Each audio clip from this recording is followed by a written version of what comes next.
Chapter 1 of 1. Old New Yorkers may remember Dingy's famous clubhouse in Lower Green Street. From 1800 to 1850 it was the most fashionable gambling house in the metropolis, its founder, Alphonse Dingy, having been the first to introduce roulette and rouge et noir into the New World. It was in 1850 or a little later that ill health obliged his son Cyril to sell the business out. He retired to his country seat at Bricksburg, quite a palatial residence for those days, where he died shortly after, leaving around $1 million and one child, a daughter, Daisy. Spite of the fact that she was popularly known throughout the country as the gambler's daughter, there were several respectable young men in the place who would have been only too happy to administer an estate worth around $1 million with Daisy thrown in for better or worse. But Daisy Dingy knew what she wanted, and it was nothing more nor less than an alliance with the most aristocratic family in the country, to wit, the Delurys, whose large white mansion at the other end of the town was as tumble-down and shabby-looking as Daisy's was neat, fresh, and well-kept. Miss Dingy, therefore, proceeded to throw herself at the head of one Monmouth Delury, mentally and physically a colorless sort of an individual, who, for want of sufficient intellect to make an honest living, passed his time going to seed with the 1,000 or so acres of land belonging to him and his maiden sisters, Hetty, Prudence, and Martha, 3 women who walked as stiff as they talked, although they never were known to discuss any subject other than the Delury family. When Daisy's proposition was made known to them they tried to faint, but were too stiff to fall over, and were obliged to content themselves with gasping out, "What? Daisy Dingy marry our brother, the head of the Delury family?" But it was the first idea that had ever entered the brother's head, and he clung to it with a parent's affection for his firstborn. In a few months Mr. and Mrs. Monmouth Delury set out for Paris with that proverbial speed with which Americans betake themselves to the French capital when occasion offers. They found it a much pleasanter place than Bricksburg. Delury improved rapidly and Daisy fell quite in love with him, made her will in his favor, contracted the typhoid fever and died. Whereupon the really disconsolate widower sent for his 3 sisters to join him. They had but one objection to going, that was to part company with the dear old homestead, but they overcame it the day after receiving Monmouth's letter, which happened to be a Friday, and took the Saturday's steamer. To confess the truth, the Delurys had been so land poor that their spare aristocratic figures were rather the result of necessity than inclination. 6 months of Paris life under the benign protection of Dingy's round $1 million made different women of them. It was wonderful what a metamorphosis Parisian dressmakers and restaurateurs effected in their figures. They became round and plump. They stopped talking about Bricksburg, signed themselves the Mrs. Delury of New York, enrolled themselves as patrons of art, gave elegant dinners, and in a very short time set up pretensions to being the leaders of the American colony. But remorseless fate was at their heels. Figaro unearthed the secret of old Dingy's $1 million, and the Delurys suddenly found themselves the sensation of Paris, the butt of ridicule in the comic papers. Monmouth had been in poor health for several months, and this killed him. Dingy's $1 million was now in the eye of the law divided up among his 3 sisters, but fate willed it otherwise, for the following year Hetty, the eldest, died of Roman fever, and 6 months later Prudence fell a victim to rat poison in a small hotel at Grasse, city of delightful odors, in the south of France, whither she had gone in search of balmy air for her sister Martha, who had suddenly developed symptoms of consumption. Left thus alone in the world with old Dingy's $1 million and an incurable ailment, Martha's only ambition was to reach Bricksburg and die in the old white Delury mansion. It seemed to her that its great spacious rooms would enable her to breathe more easily and to fight death off for possibly another year. But it was not to be. She got as far as Paris when old Dingy's $1 million again changed hands, going this time by will to Martha's only relatives, twin brothers, John and William Winkletip, produce dealers in Washington Street, New York. The will was a peculiar one, as was to be expected. I give, devise, and bequeath all the property popularly known as the Dingy Million to my cousins John and William Winkletip, produce dealers of New York, as joint tenants for their lives and the life of each of them, with remainder over to the eldest son of the survivor, his heirs and assigns forever, provided, that said remainder man shall be of full age at the time of his father's decease, and shall thereupon enter the ministry of the Methodist Episcopal Church and devote his life and the income of this estate to the encouragement of legislative enactment throughout the United States for the suppression of gambling and wager-laying. In default of such male heir, the Dingy Million was to be divided up among certain religious and eleemosynary institutions. When the cablegram from Paris informing them of their extraordinary luck reached the Winkletip brothers, they were down in the cellar of the old tenement which served as their place of business, with their long jean coats on, busily engaged in sorting onions. As the Winkletips were only a little past 50, and as strong as hickory knobs, their families were quite satisfied to get only a life estate in the Dingy Million, for, barring accidents, the brothers had 25 or 30 years to live yet. True, brother John had a son, Cyrus, who would soon be of age, but he was a worthless wight, whose normal condition was alcoholic stupor, barely characterized with sufficient lucidity to enable him to distinguish rotten vegetables from sound. He will die years before his father, every one remarked, and then the gambler's money will go where it ought to go. There had been a fire next door to the Winkletips about the time the good news had arrived from Paris. A huge warehouse had burnt down, leaving a brick wall towering 60 feet above the old wooden tenement in which the brothers did business. They had given notice to the authorities, but the inspectors had pronounced the wall perfectly safe.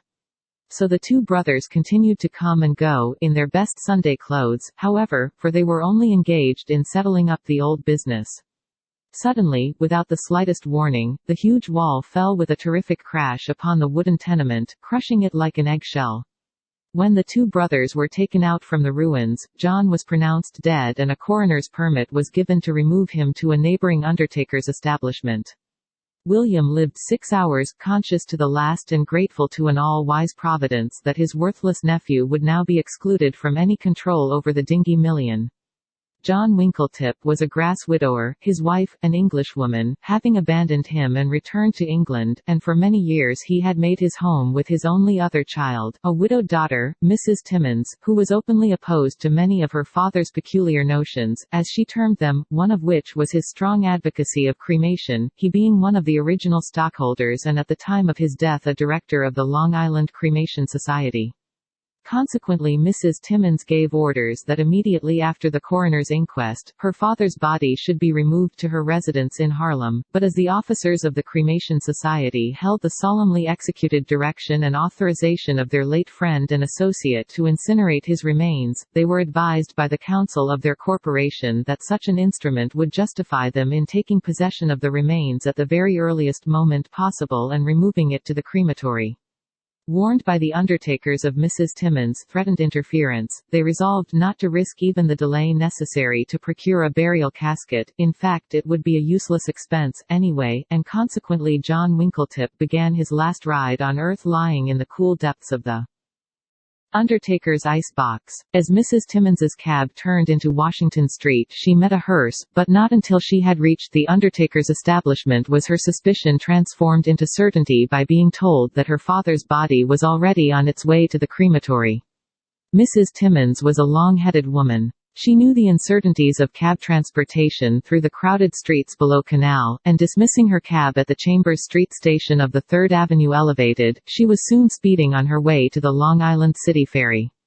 This she reached just as a boat was leaving the slip. Misfortune number 1. When she finally reached the Long Island side, she threw herself into the carriage nearest at hand, crying out, "To the crematory. $5 extra if you get me there in time." It was not many minutes before Mrs. Timmins became aware of the fact that the horse was next to worthless, and could scarcely be lashed into a respectable trot. Mrs. Timmins was nearly frantic. Every minute her head was thrust out of the window to urge the hackman to greater speed. There was but one consoling thought: the hearse itself might get blocked or might have missed a boat.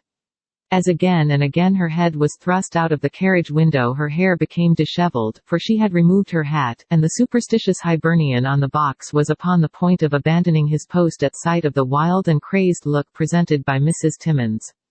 Was she not someone's ghost, making this wild and mysterious ride? But the promise of an extra $5 kept the man at his post. Suddenly a cry of joy escaped Mrs. Timmons's lips. The hearse was just ahead of them, but its driver had the better horses, and half suspecting that something was wrong, he whipped up vigorously and disappeared in a cloud of dust. Mrs. Timmons's horse was now as wet as if he had been dipped into the river, and she expected every minute to see him give out, but, strange to say, he had warmed up to his work, and now, in response to the driver's urging, broke into a run. Again Mrs. Timmons caught a glimpse of the black coach of death in the dust clouds ahead of her. The race became every instant more exciting. It was a strange sight, and instinctively the farmers, in their returning vegetable wagons, drew aside to let them pass. Once more the hearse disappeared in the dust clouds. This was the last Mrs. Timmons saw of it until she drew up in front of the crematorium. There it stood, with its black doors thrown wide open. She had come too late. Her father's body had already been thrust into the fiery furnace. The antagonism of Winkletip's family to his views concerning the cremation of the dead was an open secret with every attaché of the society, and the men in charge were determined that the society should come out the winner. They were on the lookout for the body. Everything, to the minutest detail, was in readiness. The furnace had been pushed to its greatest destroying power, and hence was it that haste overcame dignity when the foam-flecked and panting horses of the undertaker drew up in front of the entrance of the crematory. The ice chest was snatched from the hearse, borne hurriedly into the furnace room, set upon the iron platform, wheeled into the very center of the white flames, whose waving, curling, twisting tongues seemed reaching out to their fullest length, impatient for their prey, and the iron doors slammed shut with a loud, resounding clangor. At that instant a woman, hatless and breathless, with disheveled hair, burst into the furnace room. "Hold, hold," she shrieked, and then her hands flew to her face, and staggering backward and striking heavily against the wall, she sank, limp and lifeless, in a heap on the stone floor of the furnace room. But the two men in charge had neither eyes nor ears for Mrs. Timmons.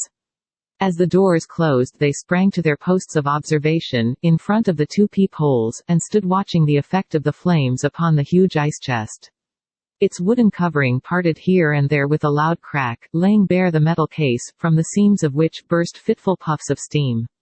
Now came a sight so strange and curious that the two men held their breath as they gazed upon it. By the vaporizing of the water from the melted ice the flames were pushed back from the chest, and it lay there for an instant, as if protected by some miraculous aura.